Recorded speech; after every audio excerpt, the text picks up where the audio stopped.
Astro సిండికేట్లో మీ personal and business promotions కోసం కింది నెంబర్కు కాంటాక్ట్ చేయండి.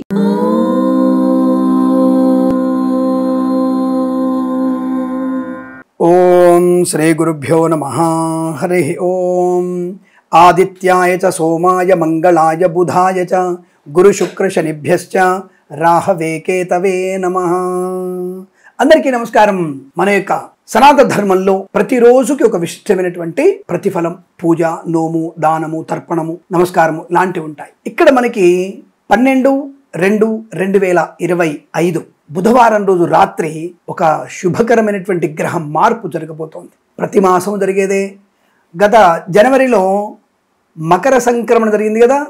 రవి భగవానుడు ఈ యొక్క 12వ తేదీ రాత్రి 9:50 బుధవారం రోజు రాత్రి కుంభంలోకి మారుతున్నాడు. కుంభ సంక్రమణం కాబట్టి 12వ తేదీ రాత్రి మనకి జరుగుతుంది. కాబట్టి 13వ తేదీ గురువారం రోజు మనము కొన్ని పూజాధికాలు చేసుకోవాలి. ఇవాళ ఇంకొక విశేషం ఉంది. పౌర్ణమి సంబంధమైనటువంటి పూజలు కూడా ఈరోజు చేసుకోవాలి. పౌర్ణమి రోజున రవి యొక్క మార్పు అనేది జరుగుతోంది. రవి కుంభంలోకి ప్రవేశిస్తున్నాడు. ఇది చాలా మంచి విశేషం ఫలితాన్ని కలిగిస్తుంది. ఈ రోజున చేసుకునేటువంటి పూజలకి ఫలితం శీఘ్రంగా లభించే అవకాశం ఉంటుంది. కాబట్టి మరి 12వ తేదీ రాత్రి అయింది కదా స్వామి, రాత్రి 10ంటికి మరి కుంభంలో ప్రవేశిస్తే ఎప్పుడు చేయాలంటే మరునాడు ప్రాతకాలంలో లేచి మనము సముద్ర స్నానం కానీ నదీ స్నానం కానీ చేసి పాడ్యమి రోజున తప్పకుండా మనము ఈ యొక్క సూర్య భగవానునికి ప్రీతి అయినటువంటి దాన ధర్మాదులు చేసుకోవాలి. ప్రతి సంక్రమణంలోనూ కూడా మనం తప్పకుండా చేయాలి. మన గత వారంలో మనకి శుక్రుడు మీనంలోకి ఉచ్చస్థితిలోకి వెళ్ళాడు. కొన్ని శుభమైన మార్పులు పొందుకున్నాడు. కొంతమందికి శుక్ర రాహుల కలయిక వల్ల భార్యాభర్తల మధ్య ఇబ్బందులు లాంటివి కూడా కొన్ని చెప్పాను మనం. సరే, ప్రస్తుతానికి మరి ఈ యొక్క రవి భగవానుడు కుంభంలోకి ప్రవేశించాడు. అక్కడ శనీశ్వరుడు ఉన్నాడు. అక్కడే బుధ భగవానుడు కూడా ఉన్నాడు. బుధ, రవి, శని త్రిగ్రహ కూటమి ఉంది అక్కడ. చాలా మందికి ఇది కన్ఫ్యూజ్. షష్టగ్రహ కూటమి, పంచగ్రహ కూటమి, చతుర్గ్రహ కూటమి లాగా త్రిగ్రహ కూటమి. ఇక్కడ శనీశ్వరుడికి స్వక్షేత్రం, బుధుడికి అత్యంత మిత్రక్షేత్రం, అలాగే రవికి శత్రుక్షేత్రం అవుతోంది. కానీ శనికి రవి అంటే ప్రీతి ఎక్కువ. రవిపుత్రం యమాగ్రజం, తండ్రి గారు వచ్చాడు కదా. కాబట్టి ఈ రవి కుంభరాశిలోకి ప్రవేశించడం వల్ల కొన్ని రాశుల వారికి వ్యతిరేక ఫలితాన్ని, కొన్ని రాశుల వారికి శుభాన్ని కలిగిస్తుంది. ముఖ్యంగా వ్యతిరేక ఫలితం ఏంటంటే ఆ రాశి వారికి మంచి శుభాన్ని, చెడు కూడా కలిగిస్తాడు. ఈ కర్కాటక రాశి వారికి అష్టమంలో రవి అనేవాడు డబ్బు నష్టాన్ని కలిగిస్తాడు. పాత బాకీల్ని వసూలు చేసే ప్రయత్నం చేస్తాడు. అలాగే శుభాన్ని కలిగిస్తాడు ఎక్కువగా. అంటే స్థిరాస్తుల్ని కొనుగోలు చేసే విషయం, ఆరోగ్యాన్ని కాపాడుతాడు. కర్కాటక రాశి వారికి వాహనాన్ని కొనుగోలు చేపిస్తాడు, వాహనాన్ని యాక్సిడెంట్ చేపిస్తాడు. ఒక ఇల్లు కొనిపిస్తాడు, ఒక స్థలాన్ని అమ్మిపిస్తాడు. లాభం ఎక్కువ ఉంటుంది, దాని ఏం లేదు. ఏముందండి, పొలం అమ్మేశాను, ఇల్లు కొన్నాను. కానీ పొలానికి ఎక్కువగా అమ్మావు, ఇల్లు తక్కువగా కొన్నావు అని అర్థం. అంటే ఎక్కువ లాభాన్ని ఇచ్చి తక్కువగా నష్టాన్ని కలిగిస్తాడు.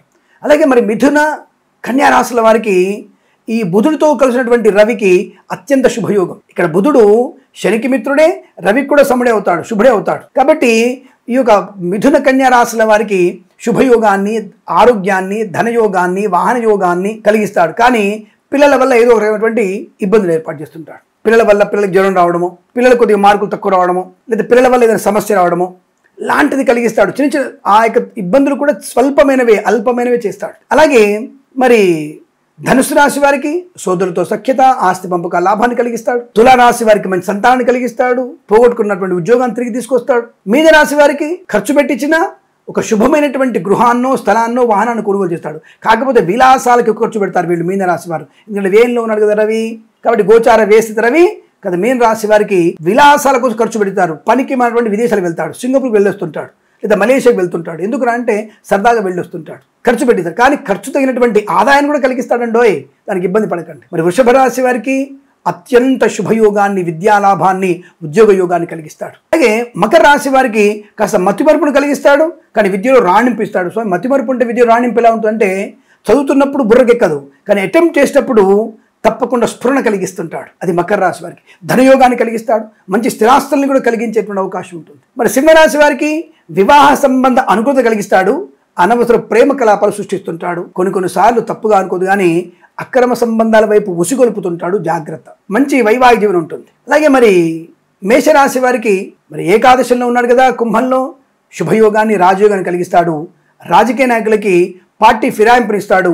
ఒక్కోసారి పదవి నుంచి దింపేస్తాడు, మరొక పదవిని సూచిస్తాడు ఖచ్చితంగా. అంటే ఇలా అన్ని రాశుల వారికి అవయోగాలు ఇస్తూ యోగాన్ని కూడా కలిగించే అవకాశం. మరి కుంభరాశి వారికి మంచి ఆత్మస్థైర్యాన్ని, స్థిర బుద్ధిని, ఉన్నతమైనటువంటి ధనధాన్య వృద్ధిని కలిగించేటువంటి అవకాశం కూడా ఉంటుంది. తప్పకుండా ఈ యొక్క 12 రాశుల వారికి ఒక్కొక్క శుభమైనటువంటి ఆనందాన్ని, కొన్ని స్వల్ప ఇబ్బందులు కలిగించే అవకాశం కనుక మరి ఈ రోజున మనము ఈ కుంభ సంక్రమణ శుభ సమయంలో దాన ధర్మాదులు, గోధుమలు, ఎర్రని వస్త్రము దానం చేసుకోండి. బ్రాహ్మణుడికి దానం ఇవ్వాలి కాళ్ళు కడికి. ఎందుకు బ్రాహ్మణుడికి ఇవ్వాలని చెప్పేసి అనవసరంగా బ్రహ్మ ద్వేషాన్ని, బ్రాహ్మణ ద్వేషాన్ని పెంచుకోకండి. బ్రాహ్మణుడికి మీరు ఇచ్చినటువంటి తిలలు కానీ, నవధాన్యాలు కానీ, వస్త్రము కానీ దానం తీసుకొని మరి వాడు జపం చేసుకోవాలి కదా. అలాగే కొంతమందికి ఈ మృత్యు సంబంధమైనటువంటి దోషంలో ఉన్నవారు, అంటే ప్రమాదం ఉన్నారండి, మంచి బాగా బలంగా ఉండేవాడు హఠాత్తుగా పడిపోయాడు, ఐసీయూలో ఉన్నవాడికి మృత్యు దోషాన్ని పోగొట్టడానికి మృత్యుదానం ఇవ్వాలి. మృత్యుదానం అంటే ఏమిటండి అంటే దున్నపోతును దానంగా ఇవ్వాలి. ఏమంటే దున్నపోతు దానం తీసుకుంటారా? తీసుకునే వాళ్ళు ఉంటారు, కానీ లక్షల్లో దక్షిణ తీసుకుంటారు. ఎందుకు? సంవత్సరం పాటు వాడు ఎక్కడికి వెళ్ళకూడదు, ఎవరింటికి వెళ్ళకూడదు, ఎందుకంటే సావును దానంగా తీసుకున్నాడు వాడు. కానీ నిరంతరం వాడు ఈ మృత్యుంజయ జపాన్ని చేసుకోవాలి, గాయత్రి జపం చేసుకోవాలి. ప్రతినిత్యము సహస్ర గాయత్రి, ప్రతినిత్యము మృత్యుంజయ మంత్రం జపం చేసుకునే ఉండాలి. 365 రోజులు ఎవరింటికి వెళ్ళకూడదు. దున్నపోతు దానం తీసుకునేవాడు ఎవరింటికి వెళ్ళకూడదు. కాబట్టి అటువంటి వ్యక్తులకి ఇవ్వగలిగితే దానం ఇవ్వండి. లక్షల దానం ఇవ్వండి చెప్తూ ఉంటారు. మీద ఏం పోయింది? ఉంటేనే ఇవ్వు, లేకపోతే నీ ఓడి ప్రాణం పోతే పోని ఇవ్వు, పోయేదేముంది? నీకు బలవంతంగా ఇమ్మని చెప్పాడా? కాబట్టి నీకు ఇవ్వబుద్ధి అయితే, ఇస్తే శుభం కలుగుతున్న సంకల్పం ఉంటే ఇవ్వండి.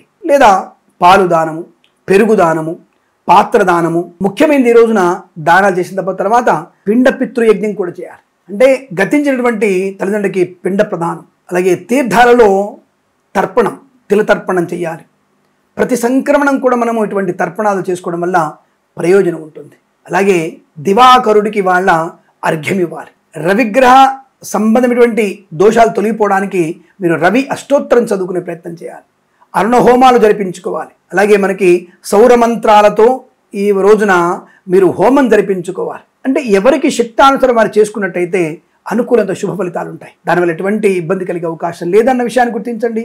అందులోని వాళ్ళ మనకి పూర్ణిమాంతమైపోయి పాడ్యం వస్తుంది. అంటే మనకి 12వ తేదీ రాత్రి సంక్రాంతి, 13వ తేదీ గురువారం రోజున మనము ఇటువంటి తర్పణాదులు, నదీ స్నానాలు, సముద్ర స్నానం చేసినట్టయితే అనుకుంటుంది. ఆ యొక్క సూర్య భగవాన్ని స్మరణ చేసుకుంటూ స్నానం చేసి అర్ఘ్యము కూడా ఇవ్వాలి. మనం ఆ స్వామికి అర్ఘ్యము కూడా ఇచ్చినట్టయితే అనుకూలవంతమైన శుభయోగం కలుగుతుంది, రోగనాశనం కలుగుతుంది, శత్రునాశనం కలుగుతుంది, బుద్ధి వికాసం ఏర్పడుతుంది, శరీరంలోటువంటి అంతర్గత నలతలు, అంతర్గతమైనటువంటి చెడు భావనలు తొలగిపోయి సద్బుద్ధి ఏర్పడుతుంది.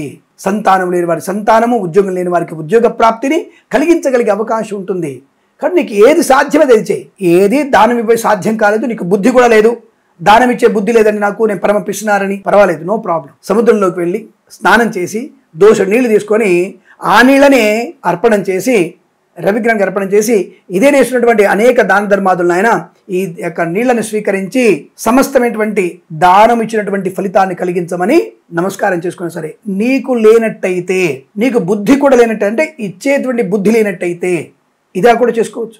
ఆ సముద్ర తీరమందు కానీ, నదీ తీరమందు కానీ కూర్చొని తప్పకుండా లక్షల మందికి, కోట్ల మందికి దాన ధర్మాదులు చేస్తున్నట్టుగా భావన చేసి, ప్రయాగరాజులో కానీ, హరిద్వార్లో కానీ, ఉజ్జయినిలో కానీ, నాసికాత్రిలో కానీ అక్కడ ఉన్నటువంటి కుంభ సంక్రమణ స్నానం, అంటే కుంభస్నానం చేస్తూ, కుంభస్నానాన్ని ఆచరిస్తూ ఆ నదీ తీరంలో కూర్చొని నేను ఇట్లా అనేక మంది వచ్చే వాళ్ళకి, పోయే వాళ్ళకి దాన ధర్మాలు చేస్తున్నట్టుగా ధ్యానము చెయ్యండి.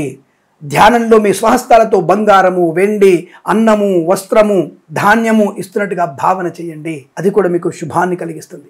నిజంగానే మనకి అటువంటి శక్తి లేని వాళ్ళు ఇంటి వద్దనే కూర్చొని ఇటువంటి ధ్యాన దానం చేసిన స్వయదానం, అంటే ప్రత్యక్ష దానం చేయడం ఫలితాన్ని పొందుకోవచ్చును. కాబట్టి ఇటువంటి పుణ్యమైనటువంటి తిథుల్ని మనము వదిలిపెట్టుకోకుండా మనము స్వామివారికి ప్రీతి అయినటువంటి పౌర్ణిమ సంబంధించినటువంటి తిథిలో ఉంది, బుధవారం కలిసి వచ్చింది, అలాగే మర్నాడు గురువారం అయింది. ఇటువంటి సమయంలో మనము చేసేటువంటి దానము ద్విగుణీకృతము, త్రిగుణీకృతమై మనకి శుభాన్ని, మన పిల్లలకి అభివృద్ధిని, మనకి వంశ ఉద్ధరణ కలిగించేటువంటి అవకాశం ఉంటుంది. కాబట్టి ఇలా చేసుకొని ఆనందమే శుభజీవనం పొందుకోవడానికి కోరుకుంటూ, ఇలాంటి అనేక మంచి విషయాలు చెప్పాను కదా మీకు. తప్పకుండా మీరు మన ఛానల్ని 10 లక్షల మందికి చేరవేసేటువంటి ప్రక్రియలో మీ అందరి సహాయ సహకారాలు కావాలని కోరుకుంటూ, సర్వే జనా సుఖినో భవంతు. ప్రేమతో మీ కిరణ్ శర్మ.